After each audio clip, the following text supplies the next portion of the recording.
feel like I'm getting hammered. Caitlin Clark has faced plenty of challenges on the court, but nothing has been more frustrating for fans than the inconsistent and downright questionable officiating. From blatant no calls to unnecessary technicals, it's starting to feel like the refs have a personal vendetta. Is this just tough competition, or is there something deeper at play? The energy in the arena is electric every time Clark steps onto the floor. Fans are on their feet, anticipating her signature deep threes and dazzling assists. But instead of being able to focus on her game, Clark has to constantly look over her shoulder, not just for defenders, but for the referees waiting to blow the whistle at the most questionable moments. The crowd, once roaring in support, often finds itself turning against the officials, booing decisions that make absolutely no sense. Indiana leads by 11 with 5:48 remaining in the second. So what's really happening? Are these just bad calls? Or is there a pattern of bias emerging? We're breaking down 10 of the most outrageous game-changing calls that had fans, analysts, and even players scratching their heads. And trust me, when we get to number 7, you won't believe how blatant this has become. Let's start with one of the most ridiculous no calls in recent memory. It was September 22nd, the start of the playoffs. Indiana Fever versus the Connecticut Sun. Tensions were high, and all eyes were on Caitlin Clark, the league's most electrifying rookie. The stage was set for a thrilling showdown, but instead, fans were treated to one of the most egregious officiating blunders of the season.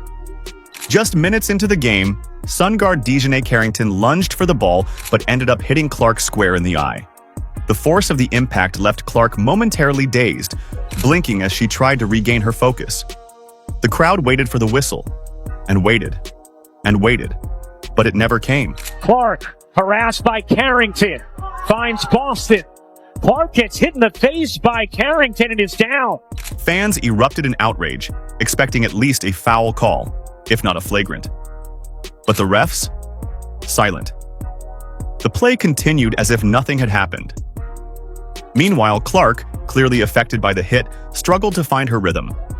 She finished the first half shooting an uncharacteristic 1 for 9 from the field, including 0 for 6 from beyond the arc. A nasty bruise started to form around her eye, a physical reminder of yet another missed call. And Clark is still down after taking a shot following the pass to Boston. This was just the first of many moments that had people questioning what exactly the officials were doing. Was this just another case of tough playoff basketball, or was it something more? Either way, the message was clear. Clark wasn't going to get any superstar calls. If anything, she was going to be on the receiving end of some of the worst non-calls the league had to offer. As everyone else is seeing this angle, I'm calling her in, and I'm saying to her, I need answers. Fans erupted in outrage, taking to social media to demand accountability from the league. One furious viewer called it the worst officiated basketball game of all time, while another slammed the refereeing as an absolute embarrassment. But despite the mounting frustration from spectators, Caitlin Clark did what she does best, kept her focus, and continued battling. And the biased officiating didn't stop there.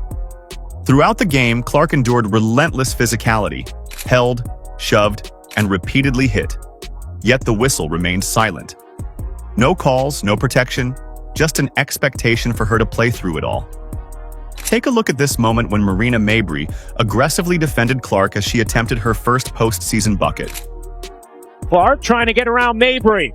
Clark to the rim, reverses it home through the contact. Even the game's commentators couldn't ignore the excessive contact, calling attention to the blatant fouls.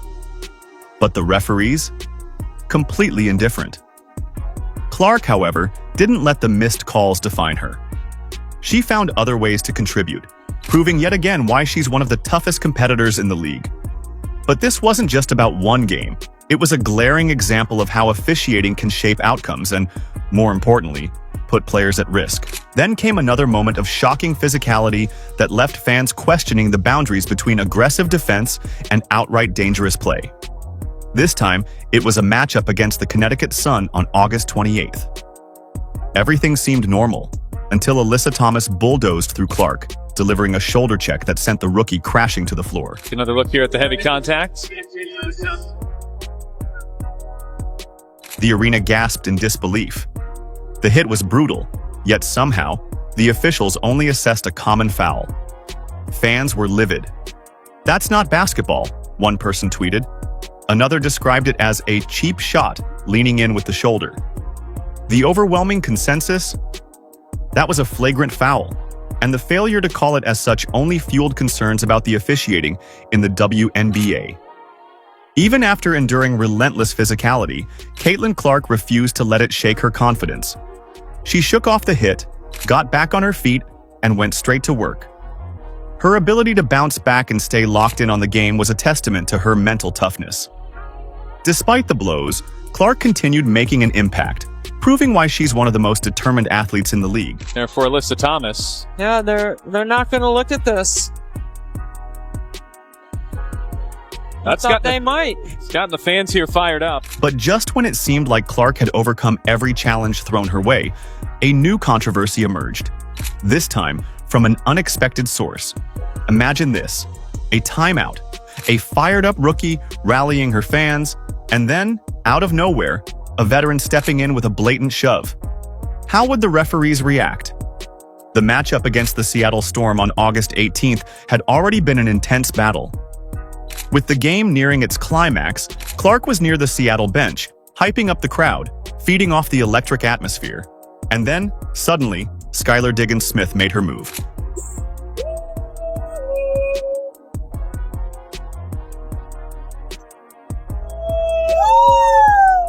Without warning, Diggins-Smith stepped up behind Clark and delivered a shoulder check, forcefully pushing her out of the way. The initial excitement in the arena turned into stunned gasps, quickly followed by a wave of angry boos. But the referees?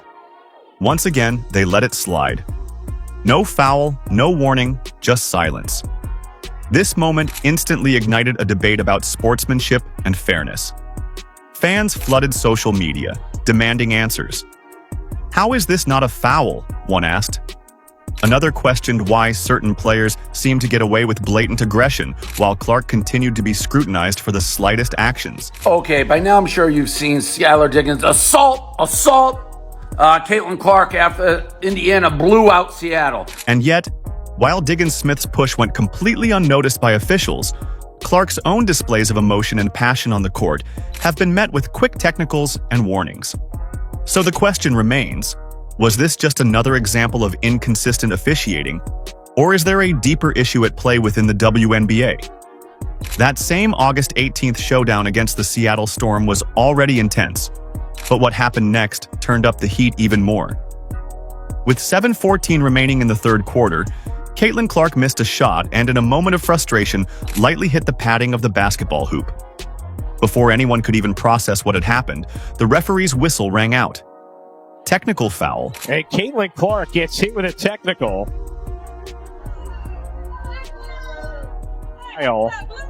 After the call sent shockwaves through the arena. Fans were immediately divided. Was this really an act of unsportsmanlike behavior, or simply a player reacting to a tough moment? The debate raged on as Clark later explained her reaction, but the damage was already done. I got a technical for basically being mad at myself because I missed the three and then I went and hit the backboard, and he told me it was disrespectful to the game of basketball. Despite the questionable call, Clark didn't let it shake her. She stayed locked in, determined to lead her team to victory. While others might have let the frustration linger, she responded the only way she knows how, by letting her game do the talking. But I think he fired me up to continue to play a lot harder. I thought we got a lot better after he did that, so I want to thank him for that. Clark didn't just move on, she dominated.